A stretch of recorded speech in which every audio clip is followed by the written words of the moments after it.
Bien bonjour à tous, c'est Ludo. Il y a quelques mois je vous avais présenté l'aspirateur Roborock S50. La vidéo vous avait plu et aujourd'hui on renouvelle l'expérience avec une marque espagnole. C'est l'entreprise Secotec, spécialisée dans l'électroménager et le multimédia, qui me propose de tester le Konga 1090. Donc c'est aussi un aspirateur robot connecté, un grand rival pour le Roborock, puisque celui-ci est aussi performant, mais par contre il coûte moins de 300 €. Je vais commencer par le déballage puis la présentation. Et si vous êtes intéressé, je vous laisserai le lien officiel de l'appareil dans la description de la vidéo. Allez, c'est parti pour le déballage.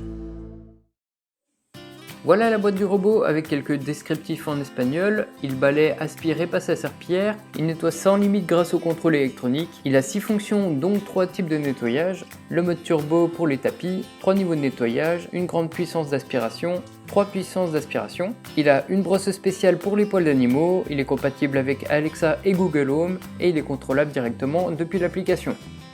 Allez, on va maintenant voir ce qu'il y a à l'intérieur de la boîte. Un petit message de bienvenue, une notice d'utilisation, une serpillière de rechange,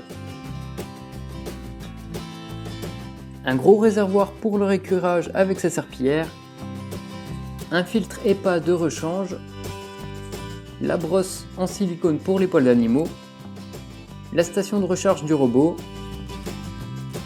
la prise électrique pour la station, le robot qu'on reverra tout à l'heure, une petite brosse de nettoyage et enfin 4 brosses latérales qui fonctionnent par paire. Voilà l'aspirateur, au-dessus on voit le logo de connexion Wi-Fi, le bouton de retour à la base et le bouton de démarrage. Ici on a un capteur d'obstacles, un bumper avec un bord en silicone qui doit également contenir un capteur, encore un capteur latéral et l'ouverture du bac à poussière. Son ouverture se fait par le devant, on aura donc accès ici pour le vider. Le gros avantage c'est que la poussière rentre par ici et le filtre EPA se trouve sur le dessus du réservoir. Le Roborock que je vous avais présenté avait le filtre à l'arrière, ce qui pouvait potentiellement obstruer le passage de l'air. L'accès au filtre se fait par ici, pour info ils ne sont pas lavables à l'eau, juste le taper sur un rebord de fenêtre suffira pour le nettoyer.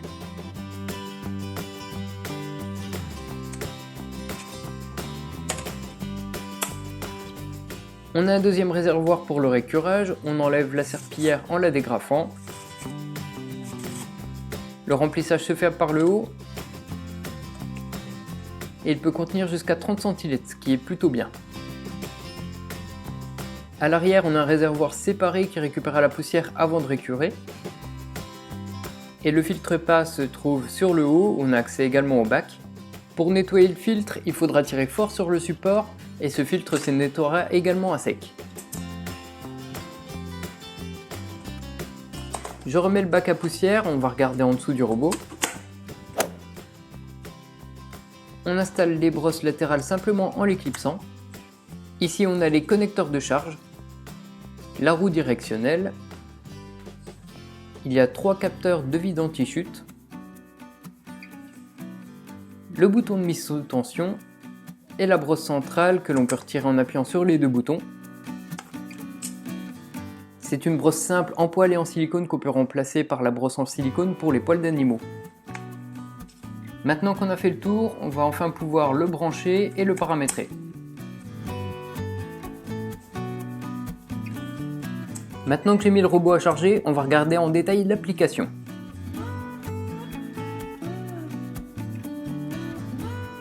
Pour synchroniser l'aspirateur avec le Wi-Fi, l'application nous dit d'appuyer pendant 3 secondes sur les 2 boutons principaux et on peut maintenant appuyer sur le bouton suivant. Je me connecte à mon Wi-Fi. On va attendre que le robot se synchronise avec le téléphone via le Wi-Fi.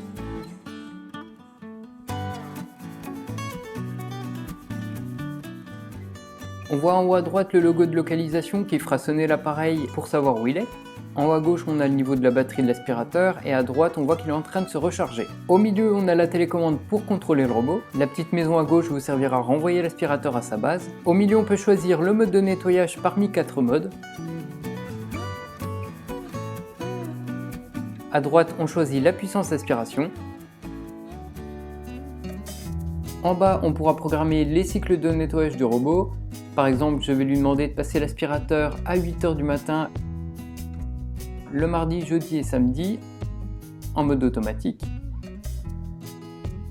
niveau de puissance normal et en cas de récurage, volume d'eau moyen. Dans Activité, on retrouve tous les cycles de nettoyage avec son temps, son mode de nettoyage et le niveau de puissance utilisé. Dans Profil, on peut voir les robots qui sont enregistrés sur l'application avec la durée de vie des accessoires et une possibilité de les acheter directement. On a fait à peu près le tour, on va maintenant passer au test. Je viens de préparer le terrain pour le robot Konga 1090 et j'y ai mis du cacao en poudre, de la farine et des feuilles avec quelques brindilles mortes. On s'en rend pas trop compte, mais ça fait déjà beaucoup pour lui et on va voir ce qu'il est capable de faire. Je vais le mettre en route, vous allez voir par rapport au Roborock que je vous avais présenté, celui-ci est beaucoup moins bruyant.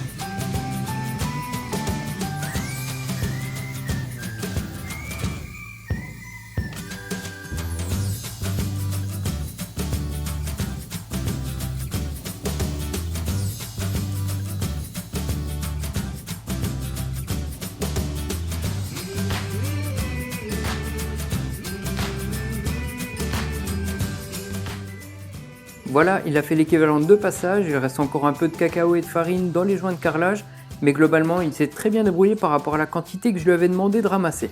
Maintenant on va lui faire passer la serpillière. On va d'abord l'humidifier. On remplit donc le réservoir par le haut comme je vous l'avais expliqué. Et on rattache la serpillière au réservoir.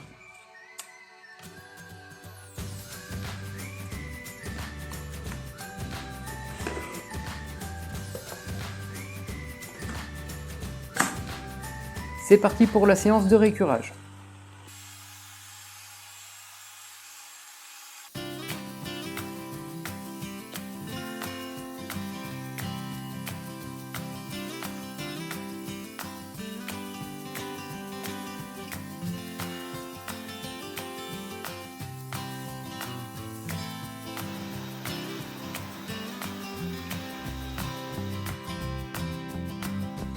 Le récurage est terminé, la quantité d'eau était largement suffisante et je trouve qu'il s'est plutôt bien débrouillé malgré qu'il reste un peu de farine dans les joints de carrelage. Pour cette gamme d'appareils à ce prix-là, je trouve qu'il s'en est bien sorti. Maintenant je vais retirer le réservoir d'eau pour voir ce que la serpillière a ramassé. On peut s'apercevoir que globalement le sol a bien été récuré grâce à la quantité d'eau utilisée.